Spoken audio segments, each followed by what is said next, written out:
Okay, so if you've ever given up a whole weekend to paint a room, you know the dream, right?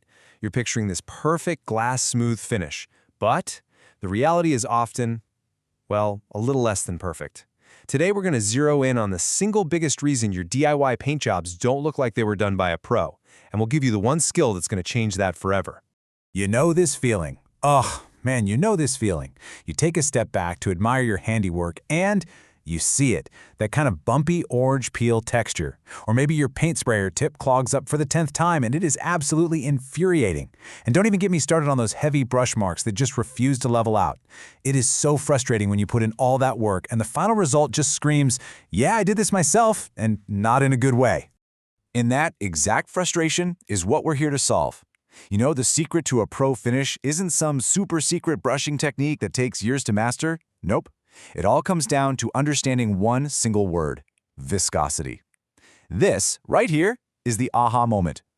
Viscosity, which is really just a fancy word for the thickness of your paint, is the #1 factor in getting that flawless, looks like it came from a factory finish. So, in this explainer, we're basically handing you the professional's playbook. We're going to kick things off with why you even need to thin paint in the first place. Then we'll get into the pro toolkit. And a little spoiler here, it's about way more than just adding water. After that, we'll show you how to measure viscosity like a total master, give you the exact ratios for pretty much any project, and finally, wrap up with how to troubleshoot so you get that perfect payoff. All right, let's start with the why. You see, most people think paint is just ready to go right out of the can, but that is a huge misconception. Paint manufacturers are making a product that's stable enough to be shipped across the country and sit on a hardware store shelf for months, not one that's perfect for application on your wall on this particular day. Its thickness, its viscosity, it changes with temperature, with humidity, even with how old it is. Think of the paint in the can as just your starting point.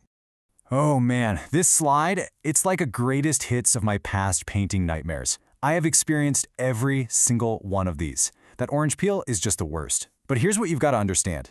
All of these issues, they're just symptoms of the exact same root problem. Your paint's viscosity is wrong.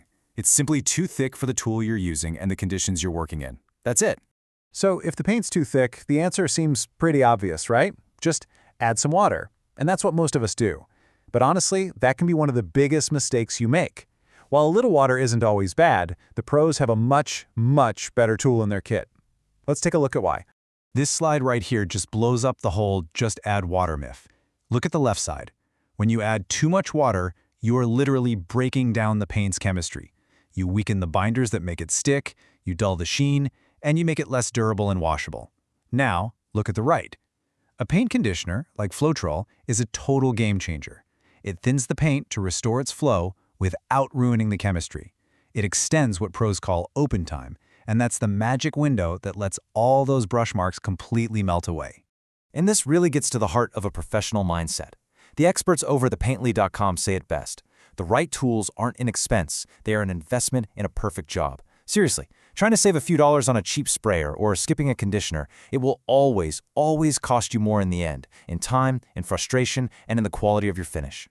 So let's talk a little more about Floetrol, because this stuff is the industry standard for a reason. By extending that open time, it just gives the paint a few extra crucial moments to settle down and level itself out. That's how you get rid of brush and roller marks.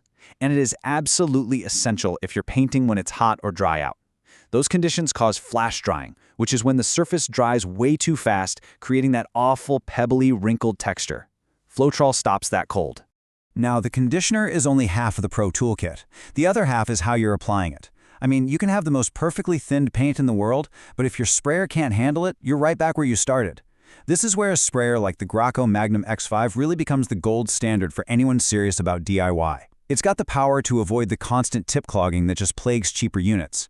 Plus, it sprays right from the paint can, which means less handling and fewer chances for air bubbles to get into your beautifully thin paint. Okay, this is awesome. We've got the Pro Tools, Floetrol, and a top-notch sprayer. But this brings up a really important question. How do you know exactly how much to thin the paint? I mean, without some way to measure it, we're just guessing, right? And we could easily add too much or not enough. And this little guy right here is what takes you from guessing to knowing. This is a Zan cup, and it is the professional's secret weapon. It looks simple, and it is. It's just a small cup with a very precisely drilled hole in the bottom. You just time how long it takes for the paint to drain through it, and that time, in seconds, gives you a precise numerical measurement of its viscosity. No more guesswork. Ever. And look how easy it is to use. First, stir your paint really, really well. Like, set a timer for 3 minutes. Then you just dip the cup all the way in, lift it straight out, and hit your stopwatch the instant the cup clears the paint. You watch that stream, and the second it breaks and turns into drips, you stop the clock. That's it. That number is your viscosity. It's a simple, repeatable process that gives you hard data every single time. So the Zahn cup is an absolute game changer. Now that we know how to measure the viscosity, the next big question is, what's the right number? What are we actually aiming for with different tools and different projects? And here is where it all comes together. This chart is your professional cheat sheet. Just find what you're doing on the left. Let's say you're using an airless sprayer on interior walls. Okay, look across. Your target's end time is between 40 and 55 seconds. Then check the temperature. If it's a normal day, you'll want to add about 10–12% water to hit that target. But look at the line for trim. It says Floetrol only. That's because for trim, you need maximum leveling power without making the paint too thin. This chart does all the hard thinking for you. And this slide just sums up the core principle beautifully. Different tools need different fuel. A fine finish HVLP sprayer, it needs paint that's super thin, almost like milk, down in that 25 to 35 second range. But a powerful airless sprayer like the Graco, it can handle thicker paint, more like a smoothie, around 40 to 55 seconds. And for good old-fashioned brushing, you actually want it thickest, almost like honey, so it doesn't run and drip all over the place. This is all starting to make perfect sense. But, we're human. Mistakes are going to happen. So what if you're thinning the paint, you get distracted for a second, and you pour in way too much water? Is that whole expensive gallon of paint just ruined? That is a fantastic question, because trust me, it happens to everyone. Here's the most important thing to remember. You cannot take the water back out. But you're not totally sunk. The absolute best fix is to blend that overthinned batch with a brand new unthinned can of the exact same paint. A 50-50 mix will almost always get you right back into the perfect viscosity range. If you can't do that, you can still use the paint, just be ready to apply very thin coats and plan on needing an extra one later. Another common problem you might run into is that flash drying we talked about. You'll know it when you see it. That ugly, wrinkled, pebbly finish. The main cause is just painting in bad conditions, when it's too hot, too dry, or too windy. And yep, you guessed it, the #1 fix is Floetrol. It's literally designed to combat this by slowing down that initial drying time. Of course, simple things help too, like closing your AC vents and trying to paint when it's cooler. So let's recap. Here it is, the 4 pillars of the Pro Painting Toolkit that will absolutely revolutionize your results. You need Floetrol for perfect, buttery, smooth flow. You need paint strainers for a clean, clog-free spray. You need a quality airless sprayer like the Graco X5 to deliver the paint flawlessly. And you need a viscosity cup to take all the guesswork out of the equation for good. So the whole mystery of getting that perfect paint finish, it's solved. It's not about being some kind of naturally gifted painter. It's about having the right knowledge and, just as importantly, the right tools. So here's the bottom line. Don't just paint. Paint like a pro.